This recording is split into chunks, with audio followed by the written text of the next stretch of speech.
نحمده ونصلي ونسلم على رسوله الكريم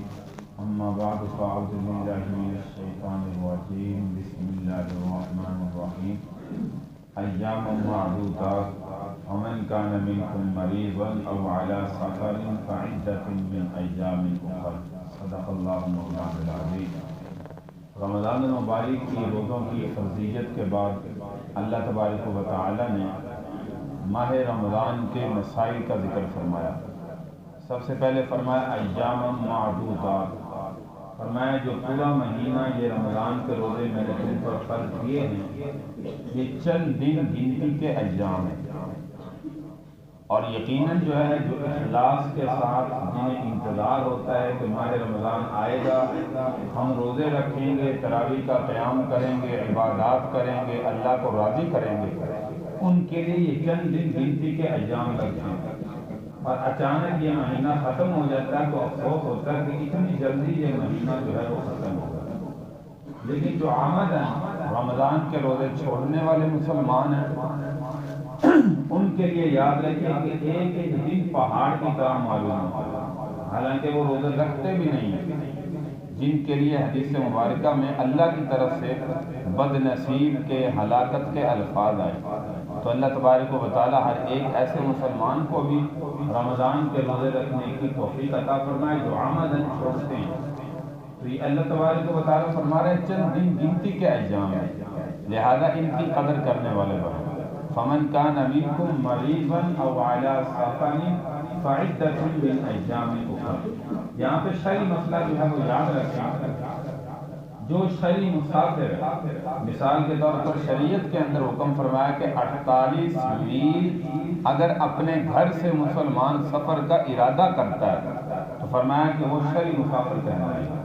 اور شرعی مسافر کے جو ہے وہ حقوق عام بندے کے علاوہ جو ہے وہ تبدیل ہے۔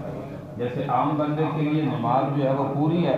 ہم گھر میں رہ رہے ہیں تو یہاں پہ یعنی کہ مثال کے طور پر ظہر کی نماز آئندہ آنے والی ہے وہ 4 رکعت ہے، عصر کی بھی 4 رکعت ہے، مغرب کی 3 ہے، عشاء کے پھر 4 ہے۔ تو جو مسافر بندہ ہے گھر سے نکلا ہے سفر کے ارادے سے، اتنا سفر جو شرعی سفر آپ کے سامنے ذکر کیا، آج کل چونکہ ہمارے میل کا جو ہے وہ نوجوانوں کو پتہ نہیں ہوتا، تو اس کے لیے تقریباً علماء نے 48 میل کو جو ہے وہ مقید کیا ہے 78 کلومیٹر کے ساتھ۔ کلومیٹر کا حساب جو ہے وہ ہمارا آج کل عرف عام میں چلتا ہے، تو 78 کلومیٹر جو ہے وہ اگر اتنا سفر کرنے کا ارادہ کرتا ہے تو فرمایا گھر سے نکلتے ہی یعنی اپنے شہر سے وہ نکلے گا، یہ بندہ مسافر سمجھا جائے گا۔ اور مسافر کے لیے جہاں پہ بھی نماز کا وقت ہوگا، اگر تو کہیں پہ مسجد میں گیا جماعت شروع ہو گئی تو یہ مسافر جماعت میں شامل ہوگا تو پوری رکعتیں پڑھے گا، وہاں پہ پڑھنے والے مقیم ہیں۔ یہ بندہ جو وہاں پہ سفر کا ارادہ کر کے گیا ہے، کسی مسجد میں گیا، وضو کیا، دیکھا کہ نماز کا وقت ہو گیا، اب امام کے پیچھے پڑھے گا تو پوری 4 رکعت پڑھے گا، لیکن اس وقت جماعت کا حکم نہیں تھا، وقت نہیں تھا، اب یہ اکیلا ظہر کی نماز جب پڑھے گا تو وہ 2 رکعت قصر کی نیت سے پڑھے گا،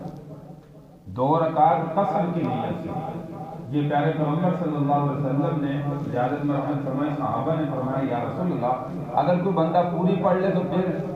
تو حضور علیہ السلام نے فرمایا جب اللہ نے تمہارے لیے آسانی پیدا کی ہے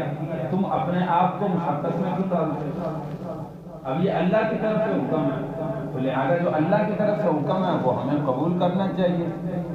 سر خم تسلیم کرنا چاہیے۔ تو اس بندے کے لیے قصر نماز ہوگی، یعنی جو 2 رکعت 4 رکعت نماز ہے وہ 2 رکعت پڑھی جائے گی، جو 2 ہے وہ 2 ہی پڑھی جائے گی۔ تو یہ مسافر بندے کے لیے احکام اور ہوتے ہیں، مقیم بندے کے لیے احکام اور ہوتے ہیں۔ تو یہاں پہ اللہ کا قرآن جو ہے وہ اعلان کر رہا ہے فمن کان منکم مریضا او علی سفر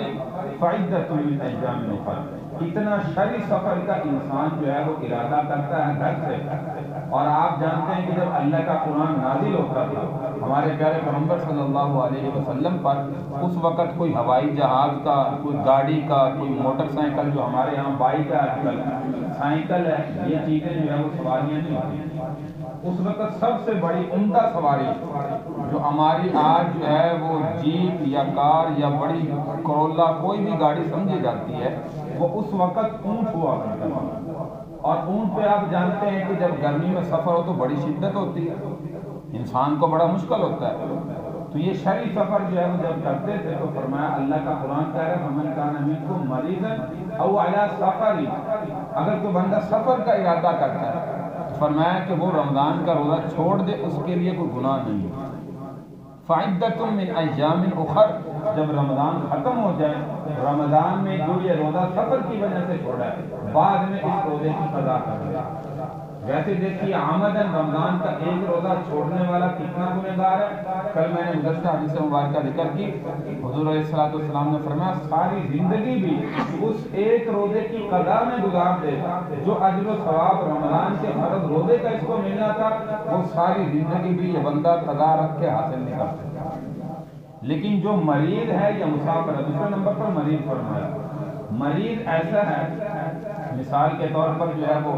مرض اتنا جو ہے وہ بڑھ گیا ہے کہ مرض کی حالت میں پانی بھی بار بار پینا پڑتا ہے، یا اسی طرح بھوک کی شدت ہو جاتی ہے،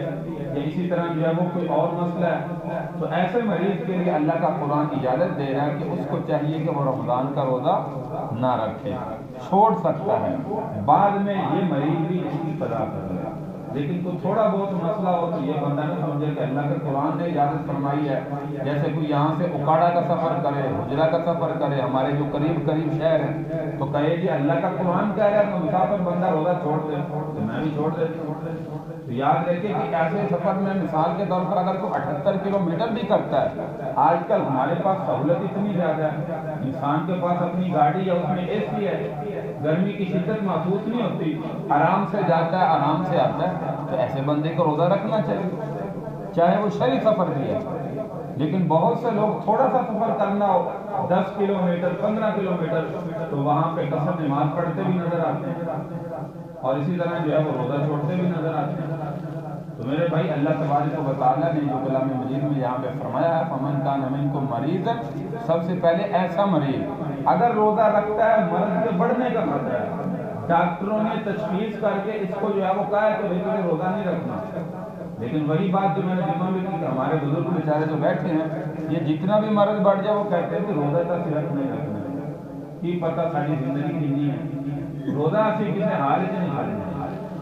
تو نوجوان جو ہے وہ ایسے بہانے تلاش کرتے ہیں، اس لیے میرے بھائی اللہ کی رضا کے لیے رمضان کے روزے مثال کے طور پر اللہ کی رضا کے لیے کیوں ہے؟ ایک ہمارا ساتھی ہے نوجوان ہے، اس نے روزہ نہیں رکھا، ہم جب مجلس میں بیٹھتے ہیں یا چلتے پھرتے پوچھتے ہیں بھائی روزہ رکھا ہے؟ وہ کہتا ہاں رکھا ہے۔ اب ہمیں تو نہیں پتا کہ اس کے دل میں کیا ہے، اس نے رکھا ہے نہیں رکھا، صحیح کی ہے نہیں کی، وہ گھر میں کی ہے اس نے۔ اب اس بندے کا معاملہ اللہ کے ساتھ ہے، اسی لیے کہا جاتا ہے کہ رمضان کا روزہ رکھنا اللہ کی رضا کے لیے رکھنا، اور اللہ بھی خود کہتے ہیں الصوم لی وانا اجزی بہ، کہ بندہ روزہ رکھتا ہے میرے لیے اور اس روزے کا بدلہ بھی بندے کو میں خود اپنی عطا کے مطابق عطا کروں گا۔ اللہ کی شان کتنی بڑی ہے، اللہ کی بادشاہ کتنی بڑی ہے، اللہ کتنا عطا فرمائے گا یہ اللہ ہی جانتا ہے۔ ویسے حدیث مبارکہ میں کلام مجید میں فرمایا اتنا اتنا ثواب ہے، لیکن اللہ بھی کہہ رہے ہیں حدیث قدسی میں روزہ بندہ میرے لیے رکھتا ہے اور اس کا جو بدلہ عطا کروں گا میں اپنی عطا کے مطابق عطا کروں گا۔ تو اس لیے میرے بھائی روزہ ہے کوئی بھی چیز ہے وہ اللہ کی رضا کے لیے ہم نے رکھنا ہے۔ اللہ تو اپنے بندے کو دیکھ رہے ہیں نا، میرے بندے نے صبح سحری نہیں کی، اس نے روزے کی نیت بھی نہیں کی، اب ہم دوستوں کو جھوٹ بول کے جیسے مرضی کہہ لیں، تو اس لیے میرے بھائی اللہ کی رضا کے لیے روزہ رکھیں۔ تو یہ سب سے پہلے دو بندے، ایک ایسا مریض اگر روزہ رکھتا ہے مرض کے بڑھنے کا خطرہ وہ روزہ چھوڑ دے، دوسرا شرعی مسافر اگر سفر مشقت کا ہے تو پھر اس کے لیے حکم ہے کہ وہ روزہ جو ہے چھوڑ سکتا ہے، ورنہ اگر جو ہے وہ اتنا مرض نہیں ہے یا سفر تھوڑا سا ہے تو روزہ رکھنا چاہیے۔ اللہ تبارک و تعالیٰ سے دعا ہے کہ اللہ تعالیٰ اس ماہ مبارک کی جو چند دن گنتی کے ایام ہے اللہ تبارک و تعالیٰ ان ایام کی قدر کرنے کی توفیق عطا فرمائے۔